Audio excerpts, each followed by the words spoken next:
Panorama group, जो सोचता है वो करता है। आपके अपने सपनों का आशियाना। बिहार में जारी है एनकाउंटर, सीतामढ़ी में एनकाउंटर। नमस्कार, आप देख रहे हैं सिटी पोस्ट लाइव। मैं हूं सृष्टि राज। गृह मंत्री सम्राट चौधरी ने अपराधियों के खिलाफ कार्रवाई शुरू कर दी है। शुक्रवार को सीतामढ़ी में पुलिस और बदमाशों के बीच मुठभेड़ हुई, जिसमें एक कुख्यात अपराधी शांतनु गोली लगने से घायल हो गया। जिले बेलसंड थाना क्षेत्र अंतर्गत चंदौली बस स्टैंड के समीप शुक्रवार की देर रात पुलिस और बदमाशों के बीच मुठभेड़ की सूचना मिली थी। इसमें जिला कुख्यात शांतनु गोली लगने से गंभीर रूप से जख्मी हो गया। अब आगे क्या हुआ, इसके ऊपर विस्तार में जानकारी देने के लिए हमारे साथ मौजूद हैं chief editor Shrikant Pratyush. Sir, Bihar में एनकाउंटर शुरू हो गया है। देखिए, तो बिहार में अपराध भी अभी थमा नहीं है। अभी भी हत्याएं हो रही हैं और किडनैपिंग की कोशिशें भी हो रही हैं। हालांकि पुलिस को कामयाबी भी मिल जा रही है, लेकिन अपराध का ग्राफ बढ़ता जा रहा है और ये सम्राट चौधरी के लिए चुनौती है।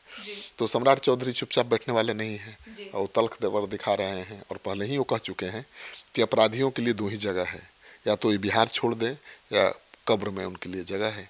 तो माना जा रहा है कि इनकाउंटर जो पॉलिसी है उसको बिहार पुलिस अपनाने वाली है और हाल के दिनों में कई इनकाउंटर हुए भी हैं। सम्राट चौधरी के गृह मंत्री बनने के बाद कई इनकाउंटर हुए हैं। बेगूसराय में हुआ, फिर ये हो गया दूसरा इनकाउंटर। तो बिहार एसटीएफ और सीतामढ़ी की पुलिस ने गुप्त सूचना के आधार पर शुक्रवार की देर रात बेलसंड थाना के चंदौली बस स्टैंड के पास छापेमारी करने पहुंची थी। इसी दौरान वहां मौजूद कुख्यात बदमाश शांतनु को गिरफ्तार करने की कोशिश की गई और बदमाशों की तरफ से पुलिस पर फायरिंग शुरू कर दी गई। इसके बाद पुलिस ने जवाबी कार्रवाई की और उस जवाबी कार्रवाई में शांतनु जो अपराधी है गंभीर रूप से घायल हो गया है। अस्पताल में उसका इलाज चल रहा है। तो और बाकी जो अपराधी थे मौके का फायदा उठाकर फरार हो गए। तो घायल बदमाश को तत्काल वहां के एक निजी अस्पताल में भर्ती कराया गया है। उसकी हालत वहां पर गंभीर बनी हुई है। तो सर, अब ऐसे में कई सवाल उठते हैं कि पुलिस ने इस एनकाउंटर के बारे में क्या जानकारी दी है। मैंने बताया है कि किस तरह से एनकाउंटर हुआ और पुलिस के अनुसार घटनास्थल से एक पिस्टल, 3 खोखे बरामद हुए हैं।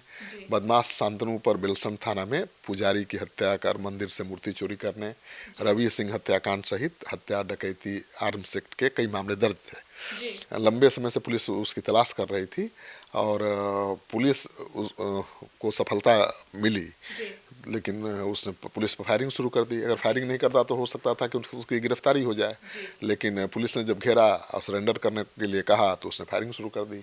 पुलिस ने जवाबी कार्रवाई की और उसमें वो जख्मी हो गया है। तो पुलिस अब ये दिखा रही है कि भाई अब गोली का जवाब गोली से देंगे। सर, तो मतलब ये यूपी मॉडल अपनाया जा रहा है। यूपी की तरह बिहार में तो इनकाउंटर संभव नहीं लगता है, क्योंकि योगी का मिजाज और नीतीश कुमार के मिजाज में फ़र्क है और वहाँ तो कब कैसे इनकाउंटर हो जाए, किसका हो जाए, कोई नहीं कह सकता। लेकिन बिहार में ऐसा कभी नहीं हुआ है। नीतीश कुमार ने अपराध कंट्रोल भी किया है तो किसी और तरीके से किया है, स्पीडी ट्रायल करा के अपराधियों के खिलाफ कार्रवाई करके। लेकिन इनकाउंटर को कभी अपना प्रमुख हथियार बिहार पुलिस ने नहीं बनाया है। तो यूपी की तरह तो नहीं यहाँ इनकाउंटर होने वाला है, लेकिन जिस तरह से पुलिस कार्रवाई कर रही है और जहाँ गोली चलानी पड़ रही है गोली भी चला रही है। मतलब अगर अपराधी चला रही है तो पुलिस भी चला रही है। हाँ, तो पुलिस अब इस मूड में है कि भाई अपराधी गोली चलाएंगे तो हम भी चुप नहीं बैठेंगे। तो अपराधी अगर गोली चलाएंगे तो पुलिस भी गोली चलाएगी और लगातार घटनाएं ऐसी सामने आ रही हैं जहाँ पर पुलिस ने अपराधियों को गोली मारी है। तो पुलिस का जोर अपराधियों की संपत्ति जब्त करने पर ज़्यादा है। बिहार पुलिस का जोर रीतलाल यादव के खिलाफ कार्रवाई शुरू हो गई है और सैकड़ों अपराधियों की सूची तैयार है, कोर्ट में जा चुकी है, जिनकी संपत्ति अटैच करनी है, जब्त करनी है। तो पुलिस चाहती है कि अपराधियों में भय का माहौल पैदा किया जाए और अवैध ढंग से जो संपत्ति कमा रहे हैं उसे जब्त किया जाए। तो अब तो चौतरफा कार्रवाई हो रही है, अपराधियों के खिलाफ भी हो रही है और राजनेताओं के खिलाफ भी हो रही है।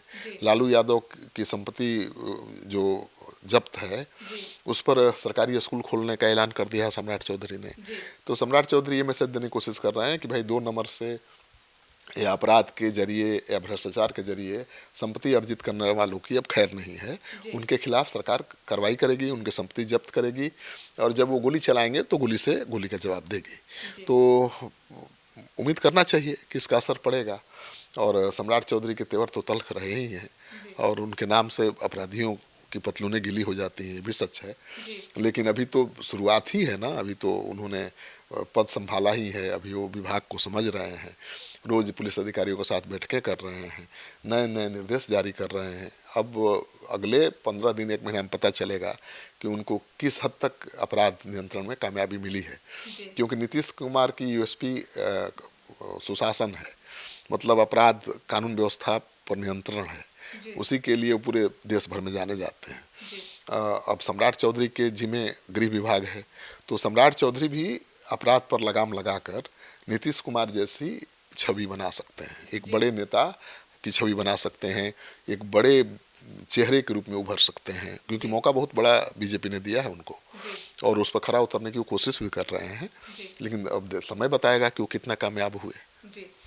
तो सुना आपने हमारे इस डिबेट को। तो अब बिहार में हो रही इस कार्रवाई को लेकर और सम्राट चौधरी के एक्शन को लेकर आपकी क्या राय है, कमेंट सेक्शन में जरूर बताइएगा। धन्यवाद।